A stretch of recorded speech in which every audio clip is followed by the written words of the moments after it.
Hello again. This is Will Luden, your host with Revolution 2.0, a revolution of the heart. And in today's Take 10 with Will Luden, we're going to explain the history and causes of the war in Ukraine, and we're going to tell you why we need a no-fly zone over Ukraine now. Not delivering the needed behavior-changing consequences to Putin and Russia is the international equivalent of defunding the police and will have similar results. Russia is governed by paranoid autocratic rulers. It has been invaded 3 times, twice by the Germans and once by France under Napoleon. Napoleon captured Moscow before retreating, and Germany under Hitler came within spitting distance of capturing the capital, Moscow. Partly as a consequence, Russia is hungry for huge amounts of buffer countries on its borders to help protect it. Russia has long been a bold, cruel aggressor, notably in the last 90 years or so. As I go through the proof of these claims that Russia has long been a bold, cruel aggressor, ask yourself, where else, other than Revolution 2.0, are you going to get information like this? And I worked very hard to make sure that you get this information because we all need it. Number 1. In 1932 and 3, Russia under Stalin induced a famine in Ukraine, killing upwards of 3 million people. Stalin then replaced the dead population with Russians, helping to create today's minority Russian-leaning population in eastern Ukraine. Induced a population, killing upwards of 3 million people. In 1939, Russia invaded Finland with 21 divisions, totaling 450,000 men. Also in 1939, Russia under Stalin sided with Hitler and Nazi Germany by signing the Molotov-Ribbentrop Non-Aggression Pact, allying the two dictatorships. In 1948, Russia under Stalin attempted to starve and freeze out divided Berlin in an attempt to have the entire city for itself. And that was the subject of the previous Revolution 2.0 podcast. Number 5. More well known is the failed 1979 Russian invasion of Afghanistan. The U.S. supplied the Afghans with highly effective Stinger missiles, effectively creating a no-fly zone over Afghanistan. The Stinger anti-aircraft shoulder-fired missile was very effective, and it significantly helped Afghanistan to defeat Russia. In 2008, Russia used force to occupy the 20% of the country of Georgia it declared to be leaning to Russia. Sound familiar? That's what they did in Ukraine, and they've done it before. Number 7. Russia has twice attacked Chechnya, attempting to topple its anti-Russian government. In 1999, then Prime Minister Vladimir Putin, here's that name again, led the military response against Chechnya. Putin, Boris Yeltsin's hand-picked successor as president, said of the Chechen defenders, "We will rub them out, even in the toilet. We will rub them out, even in the toilet." Again, does anything there sound familiar?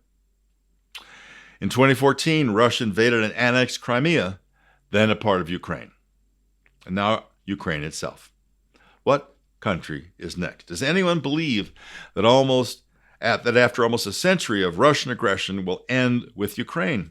Does anyone believe any dictator when he says that he is finally satisfied and does not want to gobble up any more territory, power, and people? In 1938, British Prime Minister Neville Chamberlain believed Hitler when the Nazi leader signed the Munich Agreement, saying that he would finally be satisfied with his many territory grabs if he could just have Czechoslovakia. I'll stop if you'll just give me Czechoslovakia.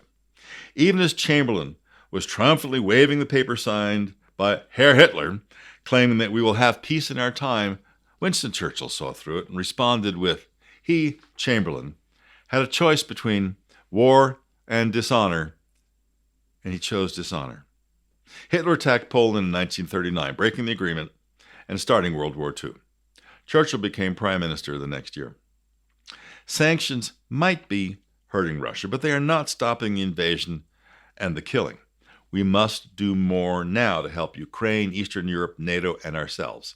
It's past time for a no-fly zone over Ukraine. In the mid-70s, Fram oil filters became well known for an ad campaign featuring the slogan, "You can pay me now or you can pay me later." The mechanic in the ad offered a simple proposition. He held up a Fram oil filter and said, "You can pay me now for an oil filter and an oil change, or you can pay me later for a whole new engine." That same logic applies to Russia and Ukraine. Pay a smaller price now to help surprisingly resilient Ukraine defeat Putin with a no-fly zone, or pay a much larger price later. Shamefully, we did not supply Ukraine with needed and effective shoulder-fired anti-aircraft missile Stingers or shoulder-fired anti-tank weapons, javelins, or even rifles, for that matter, until very recently. Time to get going. If we're serious, it's time to get going. If you're enjoying this on YouTube, you're going to see a photograph of two soldiers firing an obviously shoulder-fired weapon. This one is the Stinger anti-aircraft missile. Very effective. The next photograph is, it looks like one soldier, but it takes two to fire it, firing a shoulder-fired javelin anti-tank weapon. Both of these are very effective. And I emphasize shoulder-fired because you don't have to spend $30 or $50 million and train a pilot for a year or two in order to take on other aircraft, in order to take on ground vehicles like tanks and other military vehicles. You can use shoulder-fired weapons. They're relatively easy to train. It takes two people. And ask what would have happened if we had flooded Ukraine with these shoulder-fired weapons 3 or 4 months ago and helped them with a little bit of training. I might be doing a different episode right now. Sanctions might be hurting Russia, but they are not stopping the invasion and the killing. They're not stopping invasion, obviously, and they're not stopping the killing. We must do more now to help Ukraine, Eastern Europe, NATO, and ourselves. It's past time for a no-fly zone over Ukraine. Some say that the U.S. helped to bring about Putin's invasion by not declaring that Ukraine would never be allowed into NATO. NATO, the North Atlantic Treaty Organization, is a defensive alliance of 30 countries. The principle of collective defense is at the very heart of NATO's founding treaty. Who is the only likely attacker? Remember, there are 30 countries, and they're all promising that an attack on one is an attack on all, so they defend each other. But who's the only likely attacker? Russia, of course. And Russia, Putin, is screaming that he will not allow any other country, including Ukraine, in his region to join NATO. Why? Simple. He wants to attack and absorb other countries without having to worry if NATO is serious about its collective defense posture. Stop Putin now. NATO, and the U.S. is the leader in NATO, must show Putin and Russia that it is not a never-been-tested paper-only organization.